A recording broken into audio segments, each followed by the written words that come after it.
le plan spirituel. Briser la malédiction des premiers-nés. Nous allons voir avec vous, on peut avancer, 7 vérités à savoir sur les premiers-nés. Dis avec moi 7 vérités à savoir sur les premiers-nés. Première vérité, notez avec moi. Les premiers-nés sont les premiers à ouvrir le ventre, la matrice de la mère. Les premiers sont les premiers à ouvrir le ventre ou la matrice de la mère. Nombre 3, verset 12. Voici, j'ai pris les Lévites d'entre les enfants d'Israël au lieu de tout premier-né qui ouvre la matrice ou bien le ventre entre les enfants d'Israël. C'est pourquoi les Lévites seront à moi. Amen.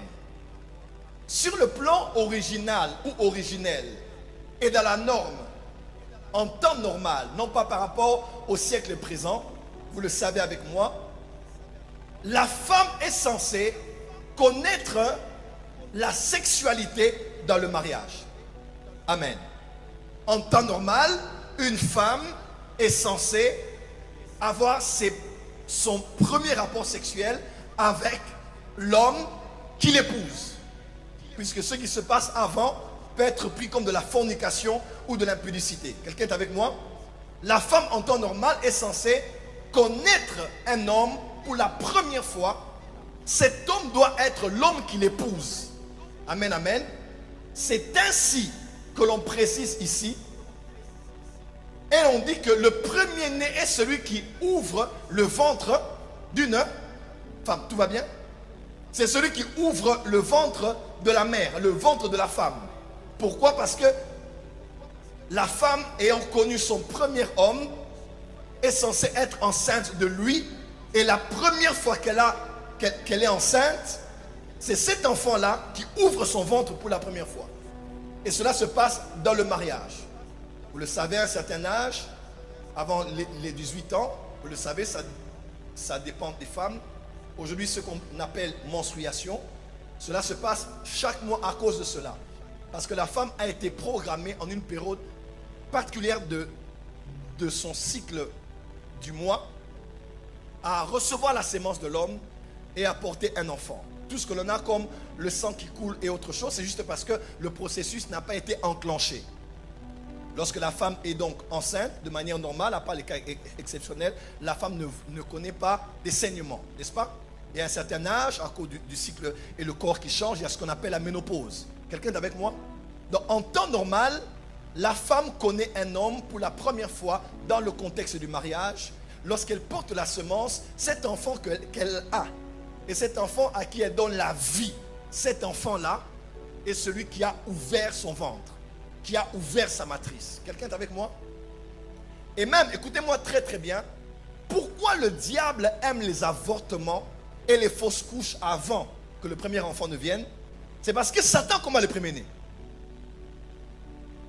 Pour la plupart des cas, ceux qu'on appelle premiers-nés n'ont pas été les premiers. En fait, ils ont été les premiers nés, mais pas les premiers conçus. Il y en a eu un premier, un deuxième, un troisième, un quatrième. Après prière, après avoir vu un médecin et qu'on sort, l'enfant reste. Et des fois même, c'est par beaucoup d'acrobatie qu'on fait tout garder la femme dans une certaine position physique pour que la grossesse ne sorte pas. Pourquoi Satan combat les conceptions? Parce que Satan combat la notion du premier-né. Parce que celui qui est le premier-né, c'est celui qui ouvre le ventre. Et on verra les implications de sa présence dans la vie de la famille et aussi dans le cycle de la postérité. Amen, amen. Ma prière aujourd'hui pour tous ceux qui ne sont pas encore mariés, quand vous allez vous marier, pas de fausses couches.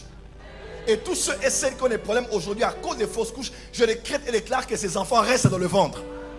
Et ces enfants vont sortir en bonne santé au nom de...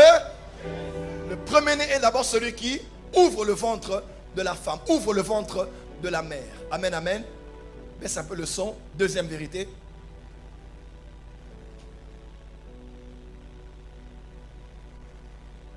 Deuxième vérité. Les premiers-nés appartiennent à Dieu. Exode 13, verset 2. Consacre-moi tout premier-né parmi les enfants d'Israël, tant des hommes que des animaux, il m'appartient. Nombre 3, verset 13. Car tout premier-né m'appartient. Le jour où j'ai frappé tous les premiers-nés dans le pays d'Égypte, je me suis consacré tous les premiers-nés en Israël, tant des hommes que des animaux, ils m'appartiennent, je suis l'Éternel. Il y a une loi fondamentale que l'on appelle la loi des premières choses. Dans la loi des premières choses, il est important de savoir, Genèse 1, verset 1, au commencement Dieu. Dans la loi des premières choses, Dieu est et doit rester la priorité, doit être en premier. En grec, le mot l'adverbe, c'est ça, premièrement. Premièrement, c'est le mot proton. Proton en grec, il veut dire premier en place, en position, en influence, en autorité. Recherchez premièrement, proton. Quelqu'un est avec moi? Dépose ton offrande et va premièrement arranger avec ton frère, disait Jésus. Donc en premier lieu, c'est d'abord Dieu. Dieu doit être en premier. Et puisque Dieu est en premier, tout ce qui vient en premier appartient à Dieu. Les premières heures de la journée, le premier salaire du mois, le premier dixième prélevé avant une quelconque dépense. Tout ce qui est en premier doit être à Dieu parce que ça fait partie de la loi des premières choses. Et dans la loi des premières choses, tout ce que l'on met en premier est ce qu'on appelle et ce qui appartient à Dieu. Donc Dieu, vu qu'il est le premier, tout ce qui est en premier doit venir à lui. Je vais vous expliquer quelque chose. Pourquoi Pourquoi Dieu décide que l'on lui donne ce qui est en premier? Parce que pour Dieu, et même dans le commun des mortels, tout ce que l'on fait ou à qui on donne une première place révèle l'importance que cette chose a pour nous. C'est la vérité. Voilà pourquoi, si la première chose à laquelle tu penses quand tu te réveilles, c'est l'argent, l'amour de l'argent habite dans ton cœur. Si la dernière des choses à laquelle tu penses quand tu veux fermer les yeux avant de dormir, c'est l'argent, c'est que l'argent a déjà pris ton cœur. Quand tu te réveilles le matin, du lever du soleil jusqu'à son coucher, que ton nom soit sanctifié. Dis avec moi, Dieu en premier. Ma prière pour cette année, que Dieu soit en premier en tout. Voilà pourquoi tout ce qui est en premier doit d'abord être à Dieu, car tout ce qui est premier-né lui appartient. La différence entre Caïn et Abel, c'était autour de quoi? Quelqu'un dira, non, c'est du favoritisme. Ou Caïn était la descendance du serpent. Aucun verset ne le prouve. Mais on voit clairement que Caïn a pris le fruit de la terre et il a donné à Dieu. Mais quand c'était le tour de Abel, on dit Abel a pris les premiers-nés. Il a pris et il a donné à Dieu. La différence entre l'un et l'autre, c'est au niveau des priorités. L'un a pris ce qu'il pouvait, ce qu'il avait et a donné. L'autre a pris les premiers. Il a dit le reste peuvent attendre, mais ce qui est venu en premier doit être à Dieu qui était en premier au commencement. Dis avec moi, God first. Donc tout ce qui est en premier appartient à Dieu. Et dans le plan de Dieu, même dans chaque famille, le premier est prélevé par Dieu.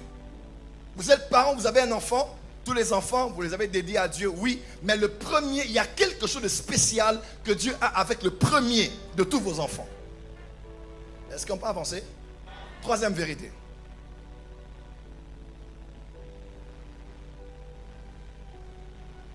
Les premiers-nés sont les privilégiés de la prééminence, qu'on appelle aussi droit d'aînesse. Genèse 49, verset 3 à 4. Ruben, toi mon premier-né, notez ceci, ma force est les prémices de ma vigueur, supérieur en dignité et en supériorité, supérieur en puissance, impétueux comme les eaux, tu n'auras pas la prééminence. Écoutez-moi bien, on dit tu es le premier-né mais tu n'as pas la prééminence. Parce qu'en temps normal, le premier-né a un privilège qu'on appelle la prééminence. La prééminence est égale aussi à droit d'aînesse. Ésaü est né en premier, ils étaient jumeaux, il était jumeau, n'est-ce pas? Il naît en premier-né, ils sont tous sortis au même instant avec son frère, bien qu'il est sorti avant lui, n'est-ce pas? Il y a eu Ésaü et puis il y a eu Jacob, c'était les jumeaux, n'est-ce pas? Lorsqu'ils viennent au monde, on précise clairement que Jacob n'avait pas le droit d'aînesse. Le droit d'aînesse était venu chez Ésaü. Pourquoi? Parce qu'il était sorti en premier. Le fait qu'il naisse en premier, il a eu la part, un privilège attaché au premier-né qu'on appelle le droit d'aînesse. Le droit d'aînesse, c'est le privilège des premiers-nés. Mais il est possible que ce droit d'aînesse soit perdu et qu'il soit donné à celui qui n'est pas le premier-né. Je vais aller plus loin, mais tout à l'heure. Mais il faut déjà savoir que tout celui qui est premier-né a un privilège. On appelle ça le droit d'aînesse. Le droit d'aînesse, c'est un pouvoir spirituel, une position spirituelle attachée à celui qui est en premier. Le droit d'aînesse. Droit d'aînesse. Un pouvoir usurpé par Jacob, au point où quand le père touche Jacob, il a béni Jacob comme s'il avait béni Ésaü. Pourquoi? Le pouvoir est spirituel. Que Dieu t'accorde la prééminence. Et vous allez voir plus loin que la plupart des premiers-nés n'ont pas la prééminence. La plupart des premiers-nés n'ont pas la prééminence. La plupart de ceux qui sont nés, on est à 4 dans la famille, à 5, à 7 prophètes, on est à 12 de par mon papa qui a eu beaucoup de femmes et ainsi de suite. Quand vous regardez bien, les premiers-nés ratent très souvent la prééminence. On le verra au courant de l'enseignement. C'est souvent les premiers-nés qui ont beaucoup de problèmes mentaux, spirituels, physiques, sociaux, même pour étudier. Les premiers-nés sont des fois très combattus. Pourquoi? Satan sait très bien qu'il doit les faire perdre la prééminence. Et on verra pourquoi tout à l'heure. On peut aller à la quatrième élément. Les premiers-nés sont la fondation de la famille après le père. Comment? Ah là, il faut écouter ce que je veux dire maintenant.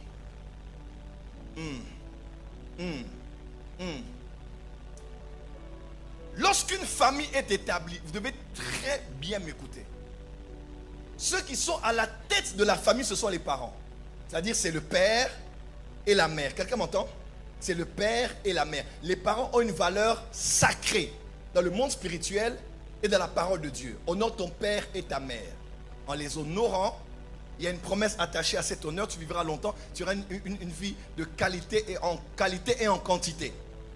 N'est-ce pas? Mais dans la parole de Dieu qu'on appelle père, Abba, ce n'est pas de l'hébreu, c'est de l'araméen. Abba veut dire fondation. Veut dire aussi source. Fondation. Je ne méprise pas ici le rôle de la mère, écoutez-moi très bien. Mais bibliquement parlant, dans un foyer, c'est le père qui est la fondation. Donc tout repose sur le père, pas sur la mère. Est-ce que les pères peuvent dire amen? Est-ce que les pères peuvent dire amen? Tout repose sur le père. C'est le père qui est le socle, qui est la fondation. C'est lui la fondation. Est-ce que les vrais pères sont ici? Donc voilà pourquoi quand Satan veut attaquer la famille, il attaque le père. Et même quand Ève a donné à son mari qui était à ses côtés le fruit de l'arbre défendu, Dieu n'a pas dit Ève, où es-tu? Il a dit mais Adam, où es-tu?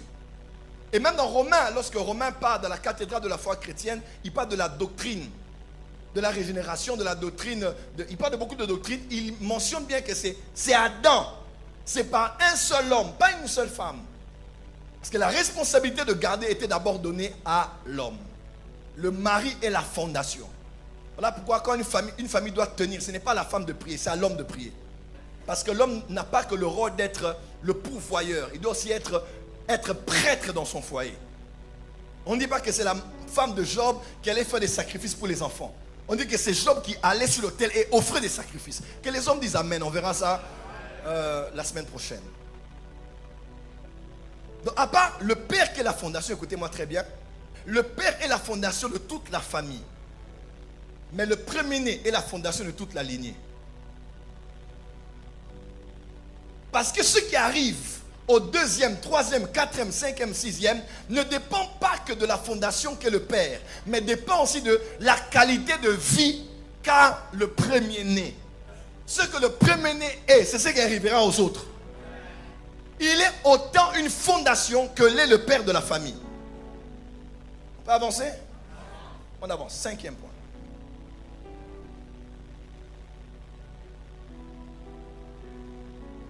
Les premiers-nés sont la force, la vigueur du père et la force de la famille. Oh, que Dieu fasse de toi la force de ta famille. Ruben, toi mon premier-né, ma force, les prémices de ma vigueur, supérieur en dignité et supérieur en puissance. Psaume 105, verset 36. Il frappa tous les premiers-nés dans leur pays, toutes les prémices de leur force. Les prémices de la force de ce pays ont été identifiés comme étant les premiers-nés. Le premier-né est censé être la force de la famille et non la faiblesse de la famille. Il est censé être la fierté de la famille. Il est censé être le modèle sur lequel tous les autres, à quoi tous les autres veulent ressembler. Je veux être comme notre grand frère. Je veux être comme notre grande sœur. Mais Satan a travaillé pour que tous les enfants veulent ressembler aux autres de l'extérieur et jamais à leur frère aîné ou à leur sœur aînée.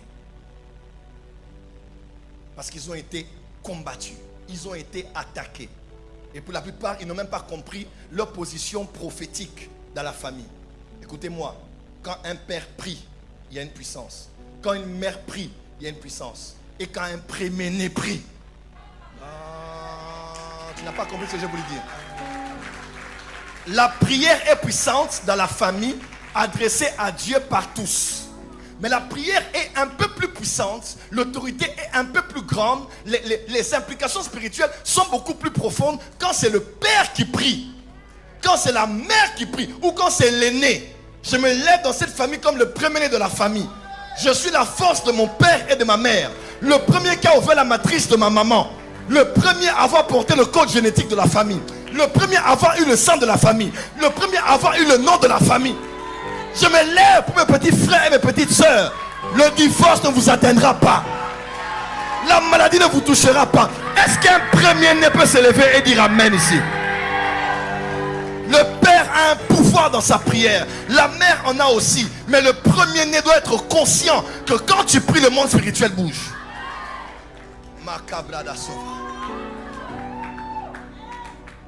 Et quand un premier-né a cette conscience, sa prière est différente. Parce qu'il est le gardien de ses frères, le gardien de ses sœurs. Caïn ne disait-il pas, suis-je le gardien de mon frère? Et Caïn était l'aîné de la famille. Adam connut Ève et ils eurent leur premier enfant, qu'on appela Caïn. Il connut encore sa femme et il eut un deuxième qui s'appela Abel. Caïn était le gardien de son frère. Vous êtes premier-né, femme, vous êtes la gardienne des autres. Bah, je fais ma vie, je suis allé quelque part, je fais ma vie. Non. Dans le plan de Dieu, tu es censé être celui qui garde le jardin, qui garde la famille. Et vous savez avec moi que les premiers-nés partagent le rôle de parents avec les parents. En pédagogie, en temps normal, les parents s'investissent beaucoup chez les aînés. Parce que lorsque le deuxième ou le troisième viennent, ce sont eux qui assistent les parents dans l'éducation des autres. C'est ça la logique. Maintenant imaginez, vous avez raté l'éducation du premier-né. Vous devez refaire avec le deuxième ce que vous avez fait avec le premier. Vous devez avoir tout le temps, toute l'attention. Et pourtant, si le travail a été bien fait, Yaya Myriam, viens, occupe-toi des autres. Et vous allez même voir le deuxième, troisième, quatrième, quand ils grandissent, ils disent, on avait nos parents, mais notre grande sœur, c'est comme notre petite maman. Notre grand frère, c'est comme notre petit papa. Et avec moi, premier-né. On peut avancer?